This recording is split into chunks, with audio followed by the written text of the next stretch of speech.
RCN. Le son de la différence.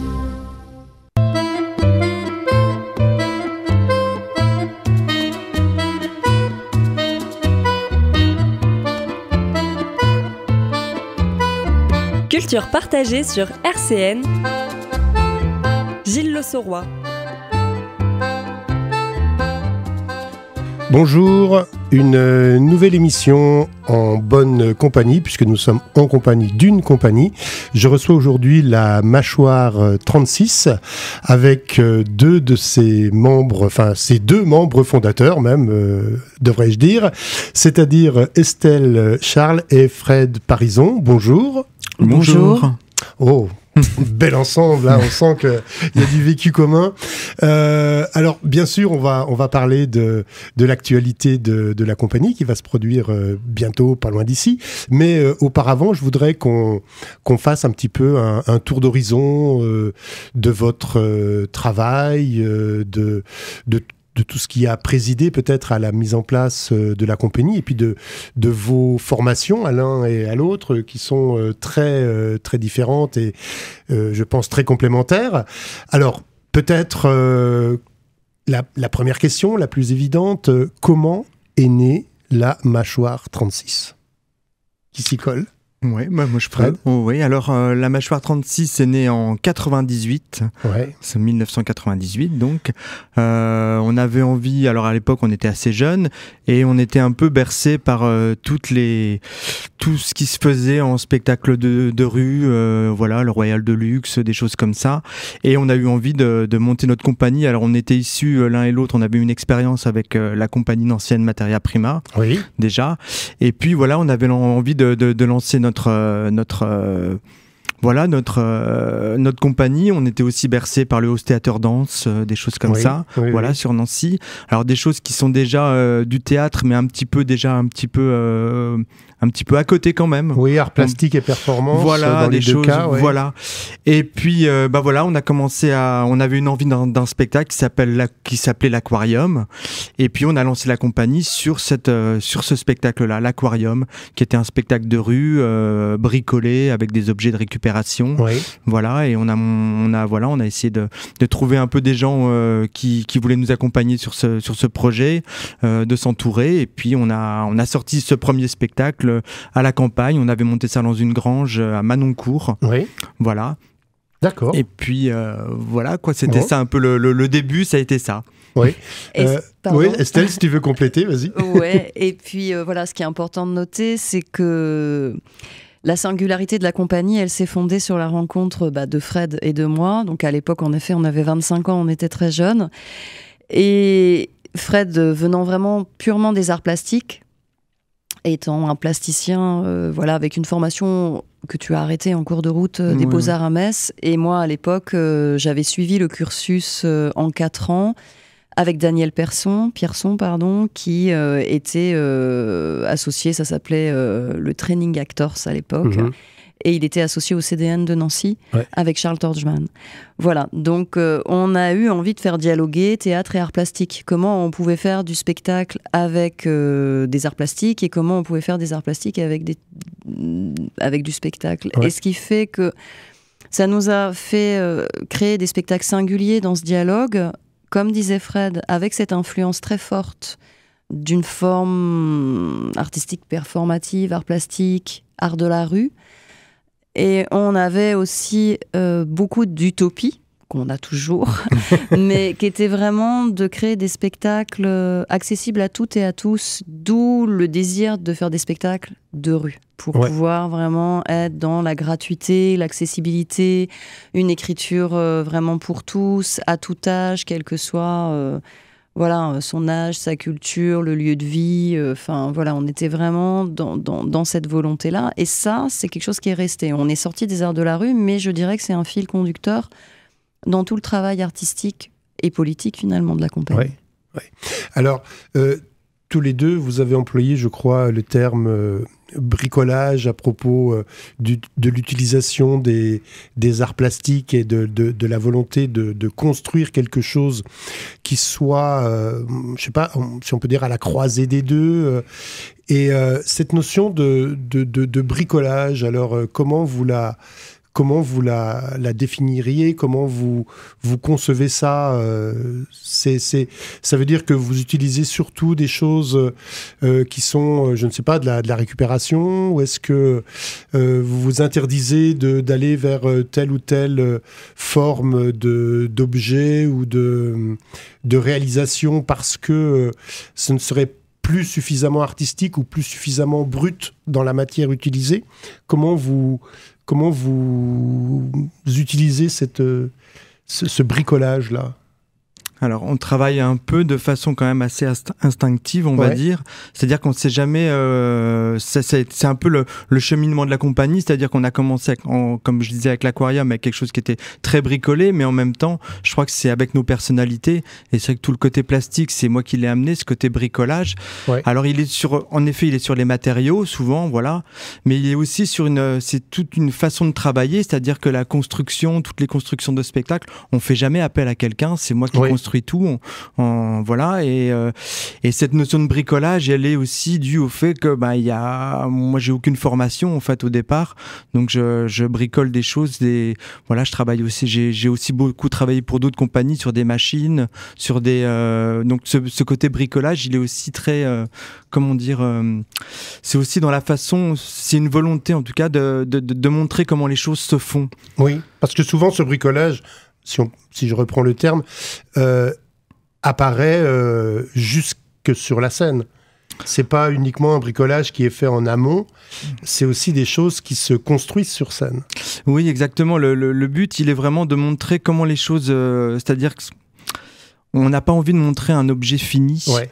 C'est juste de montrer comment les choses se font et pour un petit peu, comment dire, pour jouer entre l'imaginaire du spectateur et puis comment dire, comment expliquer ça, voilà, c'est l'envie de montrer comment les choses se font pour que justement ça crée un espèce un entre-deux, un imaginaire qu'on puisse se projeter en tant que spectateur dans quelque chose où on voit comment c'est fait et en même temps, c'est ça qui est plus poétique, de voir comment les choses se font et qu'en même temps l'effet est quand même là. Oui, et plutôt que d'imposer un imaginaire tout prêt, tout fait. Voilà, et puis de trouver une espèce de simplicité parce qu'on est, alors voilà, comme on est dans le théâtre, on dit qu'on fait du théâtre d'objets, mais voilà, on fait pas de la magie. Par exemple, dans la magie, tous les effets on voit pas les effets, le but n'est pas de montrer les effets, alors que nous, à la limite, c'est presque de montrer comment se font les effets et d'avoir le début et la fin, finalement, d'avoir les deux qui sont en confrontation et puis donc qui se marient pour que justement il y a un effet, mais qui soit poétique en fait. Mais peut-être aussi en cassant cette espèce d'illusion, ça permet d'entrer plus facilement pour le spectateur dans le spectacle. C'est-à-dire que c'est quelque chose qui peut sembler moins impressionnant et peut-être plus direct d'accès et plus facile en fait. Oui, vas-y Estelle. Oui, du coup, je veux bien répondre à cette question. En fait, en effet, c'est-à-dire, c'est aussi comment rendre quelque chose au spectateur, dans le sens où on lui passe aussi le message que on a toutes et tous la capacité de pouvoir, à un moment donné, s'emparer de la matière et faire quelque chose avec ses 10 doigts. C'est une notion qui se perd, malheureusement, petit à petit. Et du coup... dans des spectacles où on a des dispositifs qui sont très très simples, c'est pour ça qu'on emploie le terme de bricolage, parce que bon, il y a beaucoup de maturation, de réflexion en amont, mais dans le rendu au plateau, souvent c'est des trucages vraiment très simples, et quand les gens le voient, par exemple c'est le cas dans Une forêt en bois construire, la plupart des spectateurs qui sortent du spectacle nous renvoient, mais en fait, waouh, ça m'a donné envie de bricoler, ça m'a donné envie de me remettre à faire des choses, parce que finalement c'est pas si compliqué et ça crée une joie, un plaisir. C'est comme disait Fred, il y a quelque chose autour de la poésie mais aussi du plaisir de l'enfance. Comment avec 3 bouts de bois on fabrique une cabane, comment avec 2 bouts de ficelle on arrive à faire quelque chose. Et c'est vraiment cette notion d'enfance, de poésie et de redonner quelque chose d'accessible et comme tu le disais très justement, d'enlever cette chose qui est impressionnante et qui fait que, oulala, tout d'un coup, on est devant le grand monstre théâtral et c'est très impressionnant et on est écrasé par la machine et on se sent tout petit. Non, là, on est partenaire de ce qui se passe au plateau quand on est spectateur. Et c'est vraiment ce qu'on recherche dans ce biais à travers cette notion de bricolage qui, je le précise, nous a déjà été le terme, bricolage, on nous a déjà dit dans la profession... Oh, mais c'est un peu péjoratif, c'est pas super comme terme. Et ben justement, moi j'aime bien ça. Mais moi aussi. Je trouve que le bricoleur, c'est vraiment quelque chose qui est très poétique et qu'il faut revendiquer. Je trouve que c'est très beau de bricoler, de prendre l'outil, puis de se tromper, etc., de recommencer, de faire. Mais alors comment, quand on est plutôt dans le monde du théâtre, on accueille le monde des arts plastiques et comment, quand on vient des arts plastiques, on rentre dans le monde du théâtre, ça se fait à coup de compromission, comment ça se marie tout ça? Je veux bien répondre pour commencer. Eh ben, c'est pas si simple. Pour être tout à fait honnête. Ouais, je pense. Et c'est ce qui fait notre force. C'est une compagnie qui a 25 ans. Donc, de fait, il nous a fallu tout ce temps-là pour trouver vraiment notre écriture. On a eu instinctivement quelque chose dès le départ. Mais en effet, à coup de compromission, évidemment, parce que du coup, des fois, moi, j'aurais envie que ça soit peut-être un peu plus théâtral. Et puis Fred, tout d'un coup, il va me renvoyer plus de choses, d'objets. Mais en fait, ça passe par le dialogue. On dialogue, on parle. On fait des heures et des heures et des heures de réunion. Et dans le petit texte qui définit la compagnie, on dit que c'est une partie de ping-pong. Donc on est un peu comme on est là, face à face. Et puis, en plus, nos spectacles sont des créations originales, donc on les écrit. Donc en fait, c'est là qu'on va trouver notre terrain d'entente, c'est qu'en fait, la dramaturgie des spectacles, elle est basée sur les deux. Donc, il faut qu'on trouve le point d'équilibre pour que ça ne repose pas uniquement sur le jeu des acteurs ou sur le texte s'il y en a, mais que les objets, la scénographie et la lumière portent également le sens du spectacle. Donc, c'est là qu'on va chercher toujours un point d'équilibre. Voilà, nous ce qu'on aime dire aussi, c'est que voilà, quand on arrive sur un spectacle, alors on n'a pas vraiment de méthode, chaque nouveau spectacle est une nouvelle approche, donc il faut qu'à chaque fois, c'est un peu long, mais qu'on trouve justement notre façon de dialoguer, Estelle et moi. Et ce que je voulais dire, c'est que au niveau de... Non, j'ai perdu ce que je voulais dire. C'était sur l'entrée des arts plastiques dans le monde du théâtre et réciproquement... où Estelle expliquait que c'était un ping-pong permanent en quelque sorte. Oui, c'est un ping-pong. Et oui, ce que je voulais dire, c'est qu'en fait, on part du principe que nos acteurs, c'est pas que des acteurs humains. On a en fait tout à disposition pour faire une pièce de théâtre. Donc, on considère à la même, on va dire que la lumière, qu'un objet, qu'un bout de décor, qu'un dessin, que voilà, ça a la même valeur qu'un comédien. Oui, c'est un élément du langage théâtral, donc du langage de la scène. On s'interdit rien, on utilise tout, et c'est selon le spectacle, ce qu'on a besoin, on va piocher comme ça, et on écrit avec ça. Ouais. Voilà. Alors, dans ce que vous utilisez, dans ce que vous allez piocher, j'ai remarqué que la nature tenait une place très importante. Parce que, voilà, ça pourrait être...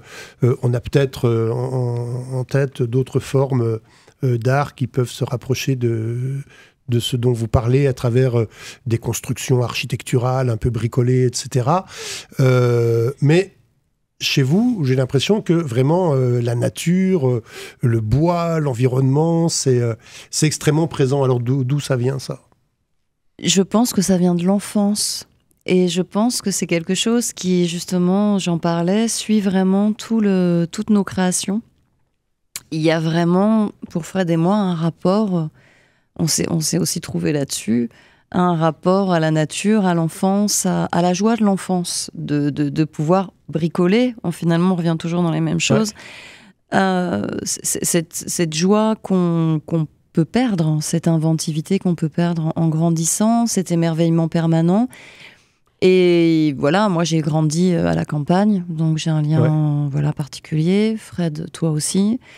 Mais vous vous auriez pu, je sais pas, tout en grandissant à la campagne, avoir envie de bricoler des pièces mécaniques, des moteurs de voiture, je sais pas.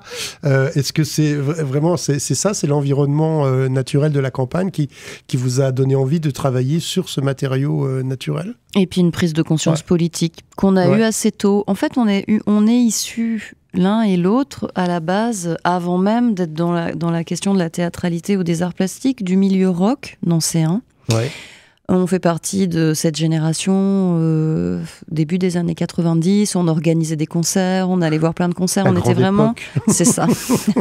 Je sais pas, mais on était en tout cas dans cette période, et ça a toujours créé c'est un milieu qui est, je sais pas comment dire, il y a eu des écrits qui ont été faits autour de ça, de la question de l'écologie, de la prise de conscience écologique et du milieu punk, par exemple. C'est des choses qui sont il y a vraiment des choses. Fabien Hein a écrit un très beau bouquin là-dessus. À l'époque, c'était un musicien d'un groupe qui s'appelait Les Carnes. Et vraiment, je sais pas, je pense que ça faisait partie de tout ce qui nous constituait quand on était des jeunes gens, qu'on avait une vingtaine d'années, une envie de sortir de la société, d'avoir une prise de conscience écologique. Et du coup, tout ça a constitué, couplé à notre sensibilité, à notre poésie, ça nous a donné envie de faire des choses autour de l'environnement, et où la nature... comme un élément qui nous dépasse. Enfin, il y a plein de choses. Et puis, c'est vrai que le premier spectacle dont tu parlais, Fred, l'Aquarium, c'était le sujet. La pollution. C'était le sujet. Le premier sujet, en 98, c'était ça. Et à l'époque de l'Erika, je me souviens, c'était sur la pollution marine, et il y avait eu ce drame de l'Erika en Bretagne. Si tu veux ajouter quelque chose, Fred. Mais oui, en fait, on fabrique nos spectacles avec qui on est, et c'est vrai que la nature, elle fait partie de nous. En fait, on se pose même plus la question. Donc, que ça soit justement ce premier spectacle qui était vraiment sur l'écologie, tous nos autres spectacles après, à chaque fois la nature était présente. Justement, soit évoqué, soit justement par les matériaux. Et il y a cette volonté aussi de simplicité, c'est-à-dire que cette histoire de retourner en forêt, c'est aussi retourner, entre guillemets, sur la simplicité du, comme tu disais, Estelle, voilà, les premiers effets, on va dire, théâtrales, pour moi, ils se font juste avec un bâton, quoi. Ouais. C'est un enfant qui joue avec un bâton, il s'imagine tout ce qu'il veut.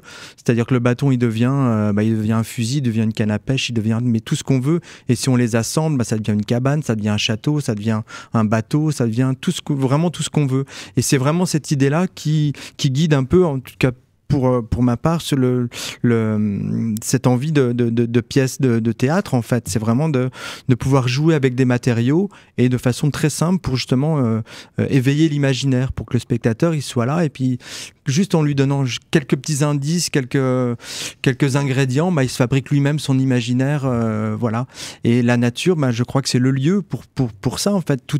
C'est un lieu de liberté complètement. Oui. Voilà. Puis un lieu de retour peut-être sur l'enfance, puisque c'est de là que vous partez aussi, quoi. Tout à fait, oui. Un lieu de liberté, je trouve que c'est assez juste, et un lieu de liberté à mettre en parallèle avec l'espace du plateau du théâtre, qui reste un lieu de liberté aussi. Dans cette petite boîte noire, c'est quand même l'espace où on peut tout imaginer. Donc il y a vraiment pour moi un parallèle entre les deux, dans cette capacité d'imagination grande. Et puis, qu'est-ce qu'on fait sur un plateau de théâtre sinon jouer, quoi. Exactement. Oui, je voulais rajouter justement par rapport à ce thème du plateau de théâtre, c'est vrai que je suis à chaque fois émerveillé quand on arrive dans un lieu pour jouer, c'est que le plateau, il est noir, il n'y a rien. Oui. Après, on décharge le camion, alors il y a un bazar énorme, et puis d'un seul coup, on monte le spectacle, et hop, il y a notre univers qui est là.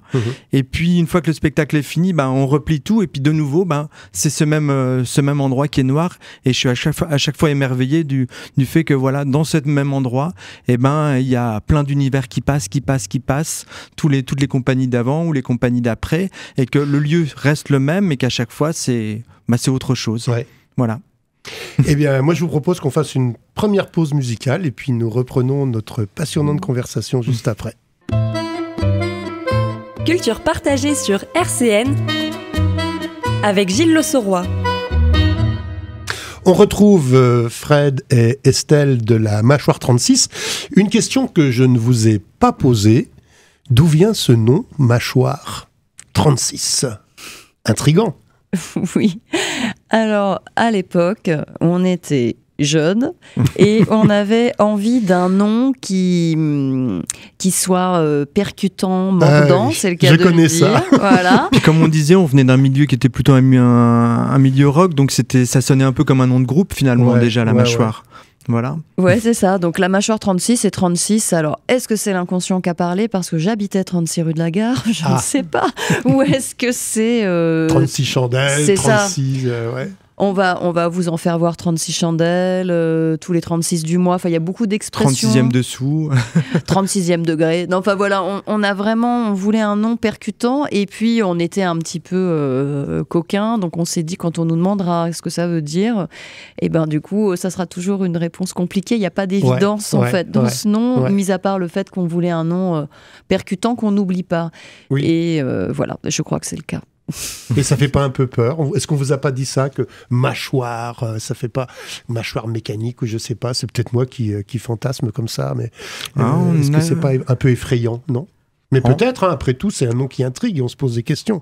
Alors tout le monde est toujours intrigué par ce nom, mais non, c'est vrai ce que tu dis là, on n'a jamais vraiment eu cette réflexion-là sur le fait d'avoir quelque chose de peut-être un peu agressif ou effrayant, non? Parce que moi, associer la mâchoire à un chiffre, je trouve ça donne quelque chose d'un peu monstrueux. Et j'imagine de grosses mâchoires métalliques qui broient tout ce qu'elles trouvent.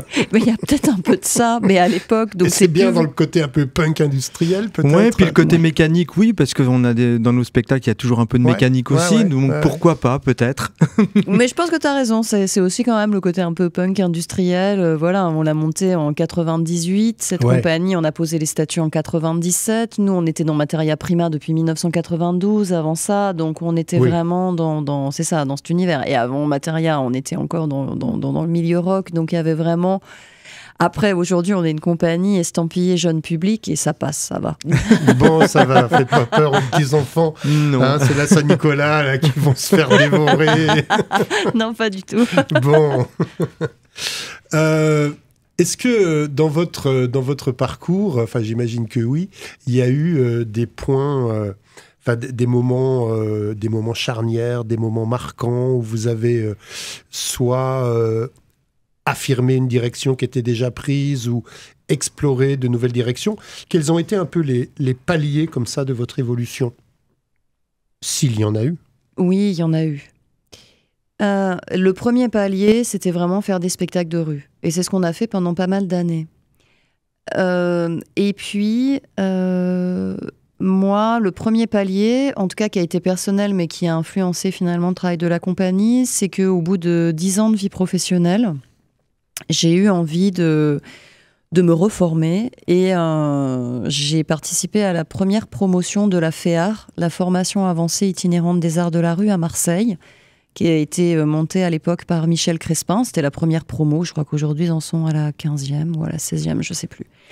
Et c'était une formation qui s'adressait à des directeurs ou directrices de compagnie ou à des gens qui étaient actifs, des plasticiens dans le domaine des arts de la rue. J'ai fait cette formation pendant 18 mois à Marseille et ça a ouvert pas mal de rencontres pour la compagnie de fait. Et quand j'ai eu terminé cette formation, ça se passait à la Cité des Arts de la Rue, dans le quartier des Égalades à Marseille, où il y a plusieurs lieux. Il y avait lieux publics, il y avait Carouane, Générique Vapeur, etc. Et il y avait donc Fabienne avec les Arts à part qui nous a proposé d'être artiste associé. Et donc pendant 5 ans, on a été artiste associé à les Arts à part. Et donc on a beaucoup travaillé à ce moment-là avec les personnes des quartiers nord, les habitants des quartiers nord de Marseille.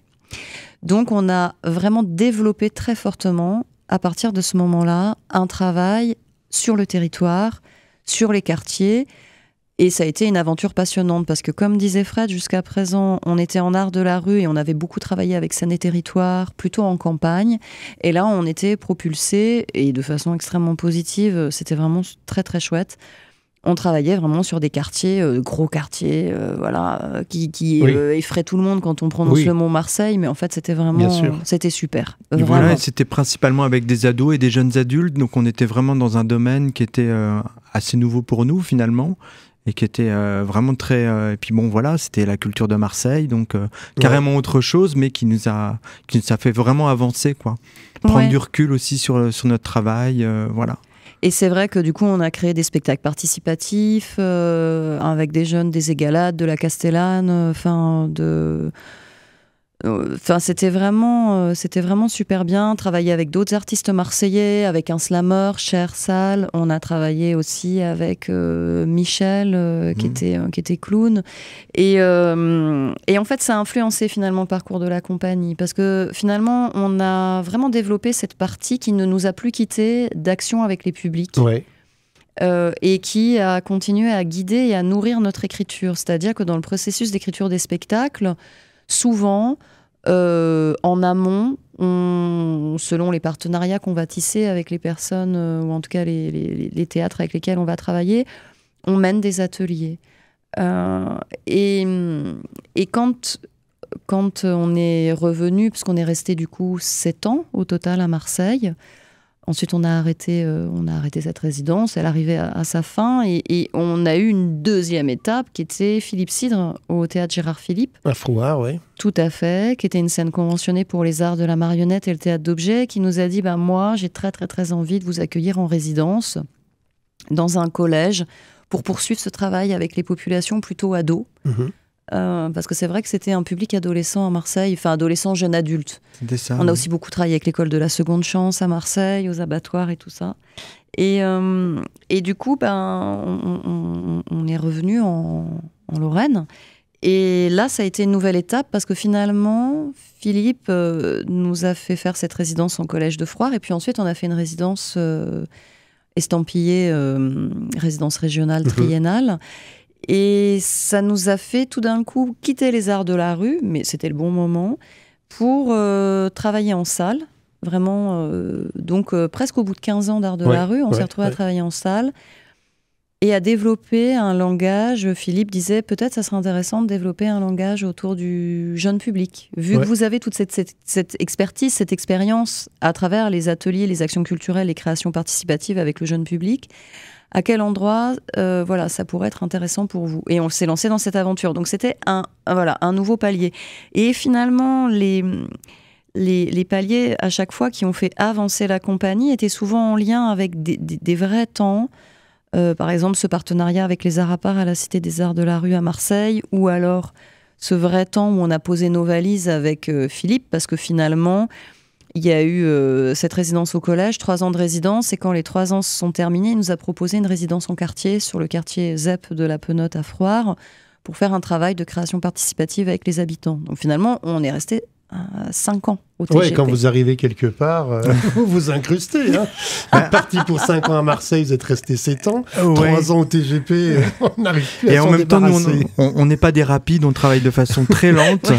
Donc c'est vrai pas des rapaces. Non, on travaille de façon très lente, donc c'est vrai qu'on a besoin de temps. Et quand on nous propose justement des temps qui sont pas définis vraiment avec un temps d'arrêt à la fin, nous, ça nous convient bien, parce que justement, je crois que tout ce travail justement en territoire, il se fait comme ça, je crois. Il faut du temps. D'accord, donc il faut que les auditeurs le sachent. On n'est pas couché. Ça va durer au-delà.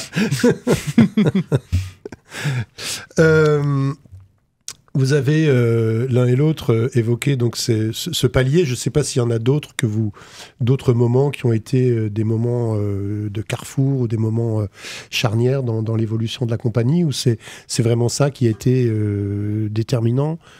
Ça a été déterminant. Et puis le dernier palier qui est plutôt récent, c'est l'acquisition par la compagnie de locaux à la campagne. Finalement, après tout ce chemin-là, on est passé par la campagne, on est passé par l'ultra-urbain, on est revenu à Frouard, dans la banlieue nancéenne, on a travaillé à Nancy beaucoup également. Et on a décidé, il y a plusieurs années, de se mettre en quête d'un lieu de création, parce que ça a toujours été un petit peu problématique pour nous, c'est les locaux. Stockage de décors, mais comme notre compagnie travaille essentiellement sur un dialogue art plastique théâtre, il nous faut quand même pas mal de place pour construire et stocker la matière première. Donc on a cherché pendant un petit moment et on a trouvé la perle rare il y a presque 4 ans maintenant, à la campagne, à Vicheret, à 45 minutes de Nancy, pas très loin de la colline de Sion. Et là, finalement, ça Ça a reposé les bases d'un travail en territoire qu'on a de nouveau envie de mettre en place. Ça nous a donné envie de retravailler à la campagne, de retravailler... Alors, la nature, tu le disais, a toujours été présente et l'est toujours dans nos spectacles. Mais il y avait quelque chose avec cette opportunité d'avoir ce lieu de... je sais pas, de remettre les pieds et les mains un peu dans le cambouis. Je sais pas comment dire ça. Ouais. Dans le trèfle, dans la luzerne. Ouais, c'est ça. Et puis aussi de s'arrêter, c'est-à-dire que c'est vrai que depuis qu'on était revenu sur Nancy, qu'on avait fait notre résidence avec le TGP, ce qui a bien fonctionné, c'est que finalement, voilà, on a commencé à beaucoup tourner nos spectacles, à beaucoup créer finalement et à tourner nos spectacles. Et c'est vrai que là, on a senti qu'avec justement avec cette recherche d'un lieu, c'était aussi pour se poser un moment, se dire on a fait tout ça, et puis comme toujours, on a envie encore de faire autre chose. Finalement, parce que c'est vrai qu'on n'est pas très. Alors même si on est lent, on n'aime pas non plus rester figé dans quelque chose. Et voilà. Et ce côté alors tourner des spectacles, c'est vachement bien. C'est le but de notre métier. Mais c'est vrai qu'il y a un moment où il y a un rythme qui se fait, qui est on avait envie d'autre chose. Oui, puis peut-être qu'on a besoin aussi d'être quelque part pour pouvoir partir ailleurs, et en sachant d'où on part. Complètement, et puis c'est vrai que la compagnie, elle a besoin aussi à chaque fois de se renouveler finalement, et il y a des étapes, comme tu nous demandais justement. Et là, on sent que cette dernière étape, c'est une étape vraiment, oui. Et je pense que c'est le secret aussi de la longévité d'une compagnie, c'est qu'elle sache se renouveler. Alors pas forcément uniquement dans son écriture artistique, ça évidemment, puisque les années vont faire que, mais se renouveler, toujours se re-questionner, c'est-à-dire ok, là je suis là, j'ai fait ça, pendant 5 ans je travaillais là, de quoi j'ai envie, où je vais aller, et essayer de pas tomber dans un peu ce qu'on dénonce nous, d'une certaine manière, à travers cet accent qui est mis autour de la question de la nature, de faire peu, enfin de faire beaucoup avec peu. C'est une source d'inspiration, c'est pas un fonds de commerce, quoi. C'est ça, à la fois ça, et à la fois ne pas tomber dans le travers qui est je développe, et je développe jusqu'où, en fait. C'est un peu la problématique, pardonnez-moi, de la société dans laquelle on vit aujourd'hui, qui ne fait que développer et s'agrandir, grossir de façon monstrueuse, mais ça s'arrête quand ? C'est ça. Et en fait, à quel moment on s'arrête, on se pose, on réfléchit, on essaye de trouver des solutions, et pour se dire qu'on peut continuer de façon pérenne. Donc peut-être que la nature, c'est la discussion qui m'amène à ça, c'est aussi prôner un peu la lenteur, et ça fait du bien dans une société qui va vite. Oui, et puis s'arrêter pour discuter, c'est un petit peu aussi l'essence du théâtre, quoi. Oui, tout à fait, oui. Je voudrais revenir sur une chose. Tout à l'heure, tu as dit, Estelle, maintenant on est plutôt estampillé théâtre pour enfants. Enfin, je crois que c'est toi qui as dit ça, c'était pas Fred. C'est moi, jeune public. Voilà. Théâtre jeune public. Comment s'est passé, là encore, est-ce que c'est un virage ? Est-ce que c'est un choix ? Est-ce que ça s'est produit naturellement, que finalement vous êtes aperçu que vous parliez peut-être plus à l'enfance ou de l'enfance, ou est-ce qu'on vous a mis de fait dans cette case ? Comment ça s'est passé ? Parce que voilà, ma question est, moi je ne vous assimile pas du tout à une compagnie de théâtre jeune public. Voilà. Eh ben nous non plus, en fait. Pour nous, on est une compagnie de théâtre tout public. Oui, bien sûr. Voilà, si Fred, tu veux rajouter. Et c'est vrai que nous, on a toujours dit qu'on fait du spectacle pour tout le monde. Et c'est vrai que il y a un peu un travers actuel, c'est qu'on dit qu'on fait du tout public, ça devient du jeune public finalement. Et donc parce que oui, en effet, on peut faire du jeune public, on fait plein de scolaires et ça fonctionne très bien. Mais c'est vrai que nous, comme on construit nos spectacles, on a toujours on veut parler aussi bien à un enfant en effet, alors à partir d'un certain âge selon les spectacles, mais aussi aux adultes, et pas aux adultes juste. C'est pas on veut pas juste que le spectacle soit visible par des adultes, c'est vraiment qui parle aussi à des adultes, c'est-à-dire qu'on est vraiment... Et puis c'est vrai que comme on a un langage qui est assez simple, qui est imagé, où on essaye de travailler justement là-dessus, on peut... c'est assez facile de dire jeune public, voilà. D'accord. Et puis c'est aussi un travers des cases. Alors ça c'est aussi... Du coup, nous on rentre dans pas grand chose comme case, parce que on va être...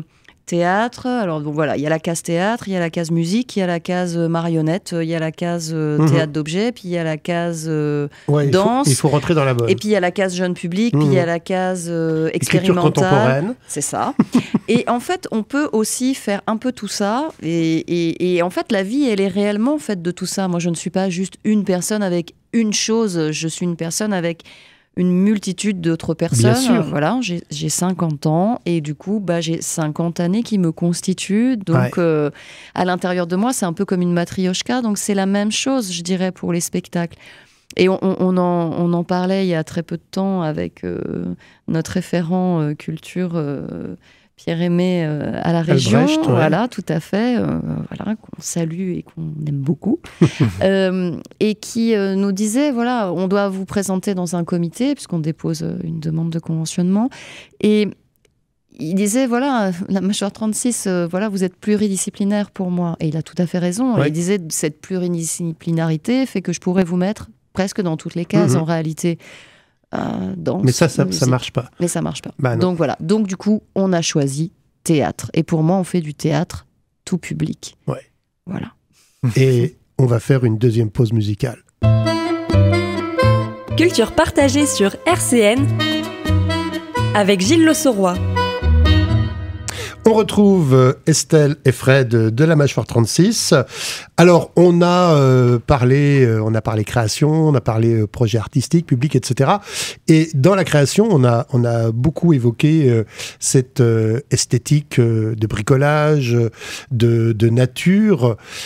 Or, on est dans le domaine du théâtre et on n'a pas du tout, ou très peu, parler du texte. Fred, tout à l'heure, tu as parlé de la parole et on n'a pas abordé cette question. Comment la parole circule-t-elle? Comment intervient-elle dans vos créations qui, on l'a compris, partent quand même du matériau et pas forcément des mots? Enfin, je crois. Alors, c'est un aller-retour entre les deux, ce qui fait que, comme c'est une dramaturgie plurielle qui part de l'écriture au plateau, on part souvent du plateau. Et c'est à partir du plateau, d'improvisation, par exemple, qu'on va écrire des bouts de texte, que je vais écrire des bouts de texte, mais je dis « on » parce que dans Disparaître fantôme, tu as quand même écrit une grosse partie du texte. Et à partir de là, il y a comme une sorte d'aller-retour. Voilà, une première proposition au plateau, on essaye des choses, une scène qu'on a peut-être imaginée, qu'est-ce qui vient comme parole naturellement, prendre des notes, on réécrit, et puis voilà. Et la parole, elle prend deux choses, deux aspects. On est rarement sur des purs dialogues théâtraux relativement classiques. Soit on va être, c'est le cas dans Disparaître fantôme, sur à la fois une voix off, enregistrée, qui guide le récit du spectacle, en partie, et puis des temps de dialogue, mais assez succincts, entre Phil et Fred qui sont au plateau, en direct, mais sur des choses très simples. Et en général, on est sur des échanges dialogués relativement simples. C'est vrai que souvent, si j'analyse les créations qu'on a fait, la parole prend la forme d'un récit. C'est vrai qu'on est plus sur le récit que sur le dialogue théâtral, où il va y avoir, par exemple, dans La Forêt, un spectacle qu'on a créé il y a 10 ans, il y avait des personnages au plateau, mais il y avait un récitant qui était à une table, un peu extrait du plateau, et qui racontait l'histoire, et à des moments, il s'arrêtait, et puis au plateau en direct étaient repris des moments, des choses dialoguées.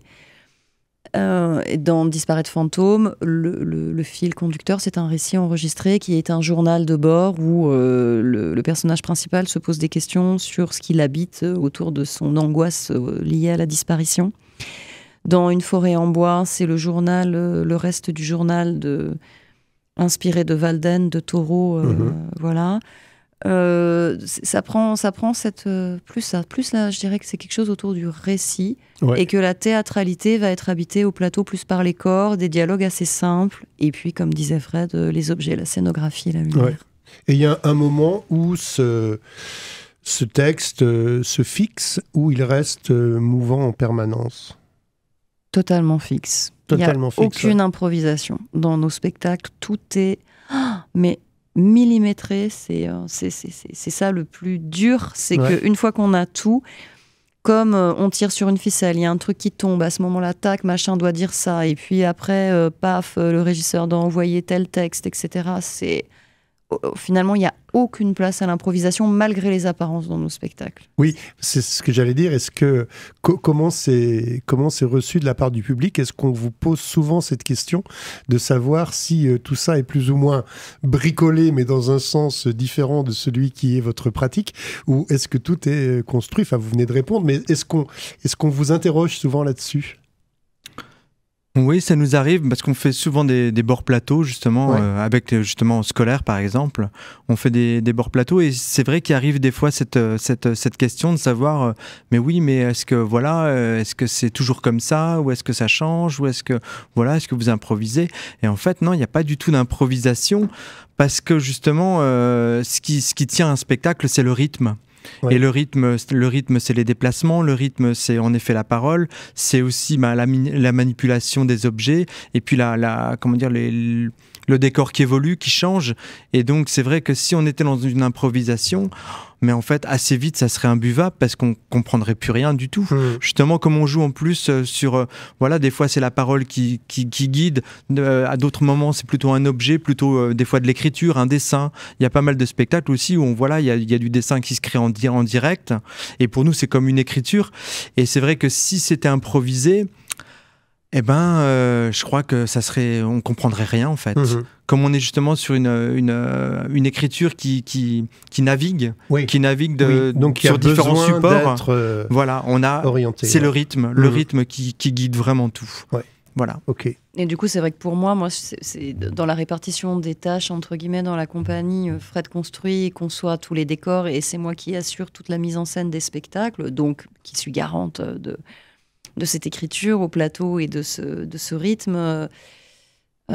Pour moi, là, c'est nouvelle création égale très mauvaise nuit en perspective, parce qu'il faut vraiment articuler ça comme c'est de la dentelle, quoi. C'est vraiment...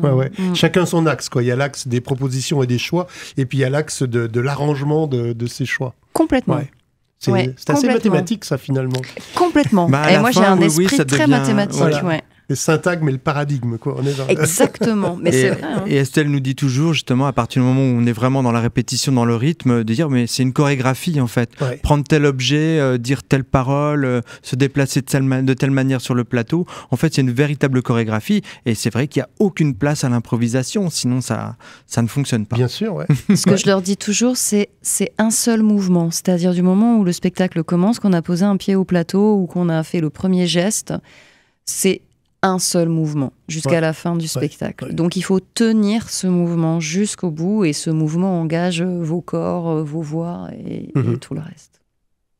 Alors, je voudrais, parce que le temps passe et il nous faudrait 3 émissions, mais je voudrais qu'on aborde aussi une facette de votre travail dont on a parlé de manière un petit peu indirecte et qui est née, donc si j'ai bien compris, à Marseille en particulier, dans le travail que vous avez pu faire dans les quartiers. C'est la dimension action culturelle qui tient une place assez importante dans le travail que vous faites avec les publics. Tous les compagnies ne font pas forcément ce travail-là. Qu'est-ce qui vous pousse, vous, vers ça? La rencontre. Je trouve qu'en fait, on est... Mais le bord plateau aussi, c'est la rencontre. Le spectateur dans la salle, c'est la rencontre. Mais nous, on a toujours eu du mal avec cette idée qu'il y a un moment où il y a une frontière, c'est-à-dire qu'il y a le plateau, il y a le public. On a toujours aimé, pour nous, le théâtre, c'est pas sacré en fait. Il y a pas, ça, on peut justement, ça peut se passer n'importe où. Nous, on a fait ça dans la rue au départ, on a fait ça après dans des parcs, en nature. On a fait ça et on peut le faire bien sûr dans un théâtre parce que c'est équipé pour. Oui. Hein, bien sûr, il y a pas de souci. Mais voilà, notre volonté, elle est aussi de mettre du théâtre ou entre guillemets de l'art et de l'imagination un peu partout en fait. Et ça justement, ce travail qui est en dehors du spectacle véritablement, ça reste justement, comme dit Estelle, ce dialogue constant puis avec cette même question de comment on crée. Et puis les artistes, c'est pas spécialement des gens qui sont en dehors de la vie. Voilà, c'est cette volonté d'être dans la vie. d'être complètement dans la vie. Alors oui, on est des artistes, oui, on fait du théâtre, mais on est dans la vie et puis il n'y a pas de raison qu'on dialogue pas et qu'on n'échange pas et qu'on partage pas justement notre entre guillemets nos savoir-faire et nos envies, voilà. Ouais. Et vas-y, ouais. Et à titre personnel, mais c'est tellement chouette ce qu'on partage avec les gens. C'est vraiment en tant qu'humain, parce qu'avant toute chose, quand on fait du théâtre, on est des humains. Mais c'est là sur le projet qu'on est en train de mener. On parlera peut-être de l'actualité de la compagnie. On va pouvoir faire une transition là-dessus. C'est très bien.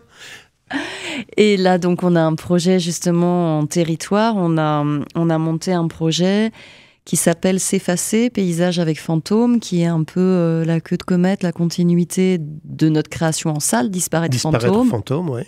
Voilà, qui est notre dernière création qui est sortie en janvier 2023. Et c'est un projet qui se passe entre Vicheret et la colline de Sion, en partenariat avec la Cité des Paysages. Et on souhaite s'interroger sur qu'est-ce que c'est que ce paysage qui constitue l'espace entre ces deux points.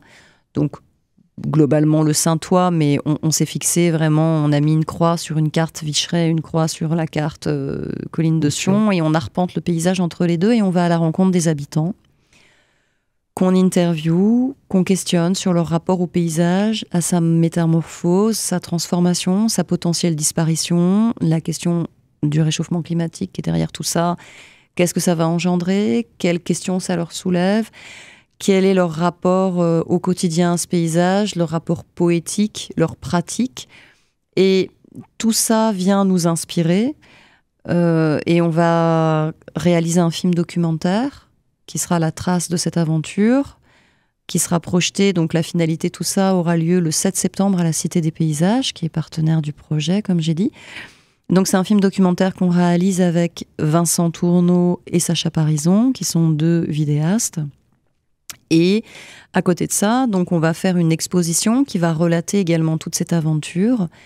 Donc là, exposition menée par l'ensemble de l'équipe, où il y a Fred, moi et un paysagiste qu'on a invité qui s'appelle Raphaël Caïens, qui est observateur du projet.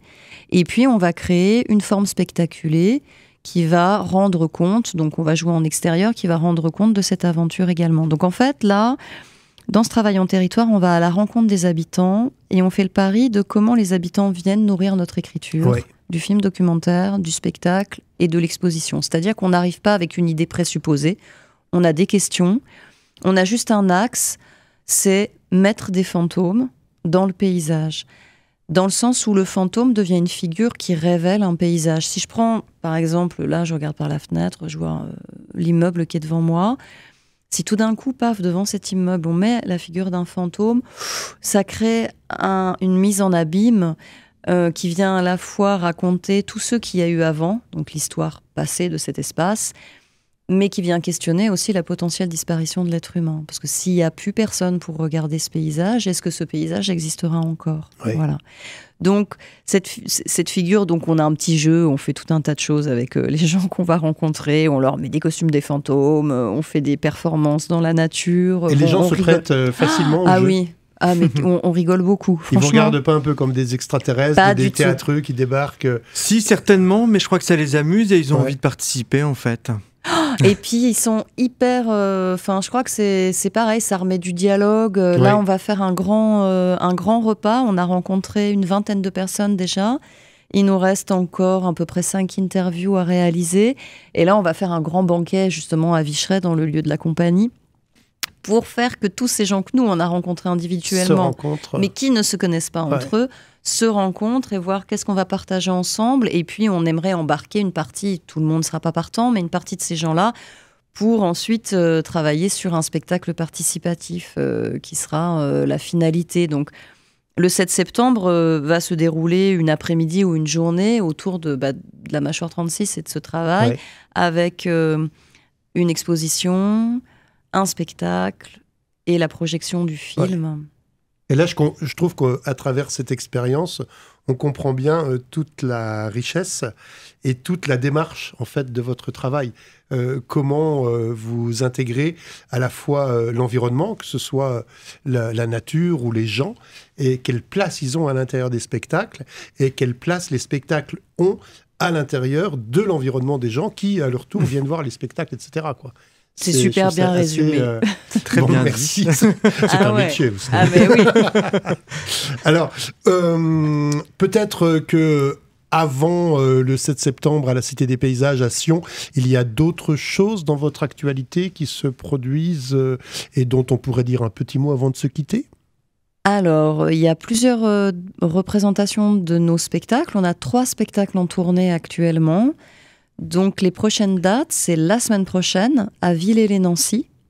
On va jouer à la salle des Écrennes le spectacle Une forêt en bois. Ça va jouer le mardi 12 décembre à 10h et à 14h et le jeudi 14 décembre à 10h et à 14h. Et là, pour le coup, ce sont des séances scolaires. Oui.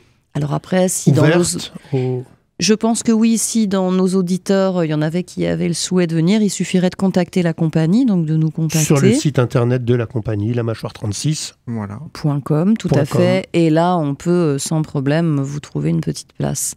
Ça, c'est dans l'actualité prochaine. Ensuite, on va partir en tournée avec encore une forêt en bois qui va jouer le 28 janvier à Vitry-le-François. Dans le festival Machabule, dans le cadre de la programmation des 2 scènes. Ensuite, on part avec Disparaître fantôme au Théâtre de la Madeleine à Troyes. En février, on va jouer entre le 11 et le 14 février 2024. Puis, on reprend le spectacle Gribouillis. Et là, on fait une belle tournée dans le centre et sud de la France, où on va jouer le 7 avril au festival, dans le cadre de la programmation de Mima à Pamiers. Donc là, c'est très loin, c'est près de Toulouse. Ensuite, on va jouer au Théâtre du Parc à Andrézieux. Donc là, on n'est pas loin de Lyon. On joue 2 représentations. Donc à la suite, c'est une tournée. Donc on doit être chez eux autour du... C'est ça, on y est le 10 et 11 et 12 avril. Et ensuite, nous filons à Cournon d'Auvergne, au festival dont j'ai oublié le nom. Non, tu connais tout par cœur et tu as oublié ce nom. J'ai une excellente mémoire. Oui, je vois ça. Oui. J'ai une très très bonne mémoire. Parce que tu connais toutes les dates. Ouais, c'est Cournon d'Auvergne, puis de Môme. Voilà. Et là, donc, on enchaîne juste à la suite d'Andrézieux. Et ça va jouer, je crois, 14, 15, 16 avril. Et ensuite... on rentre et je crois qu'on n'a plus de tournée pour cette saison, mais c'est déjà pas mal parce que ça fait quand même déjà un petit paquet de dates. Mais tu as déjà en tête les dates pour les 10 années à venir Pas du tout. Non, parce qu'on travaille à la diffusion, donc il y a des pistes. Ouais. On va sans doute jouer la saison prochaine à la salle Poirel puisqu'on est très soutenu par la ville de Nancy. La compagnie... qui a ses locaux à Vicherey garde son siège social à Nancy et on vit et travaille également à Nancy. Et donc là, il y aura des dates de Disparaître fantôme la saison prochaine. On va jouer à l'espace 110 à Ilzac également. On est en cours de négociation avec d'autres salles, d'autres endroits. Donc il y a des pistes chaudes. C'est en train de se construire. Voilà. Et il y a des perspectives. Et il y a des perspectives. Voilà, ça c'est rassurant. Parce qu'il y a après ce projet en territoire, donc c'est ce que je te disais, Gilles. Je savais que ce ne serait pas fini. Oui, il y a ce projet qui va s'achever le 7 septembre, mais on a eu une proposition de la part de la CB, la Scène nationale de Bar-le-Duc, qui nous propose de nous accueillir en résidence pour développer un projet de territoire sur Bar-le-Duc dans le même état d'esprit que ce qu'on développe en ce moment entre Vicherey et la Cité des Paysages, et ensuite nourri de toutes ces expériences en territoire, on va partir sur la création d'un nouveau spectacle pour 2026-2027.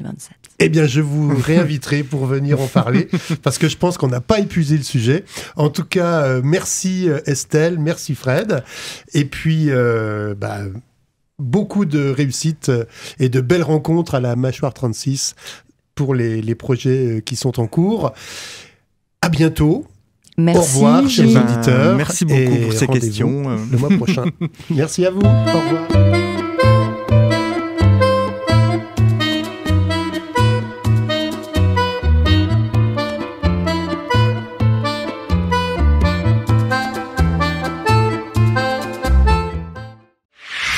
RCN, www.rcn-radio.org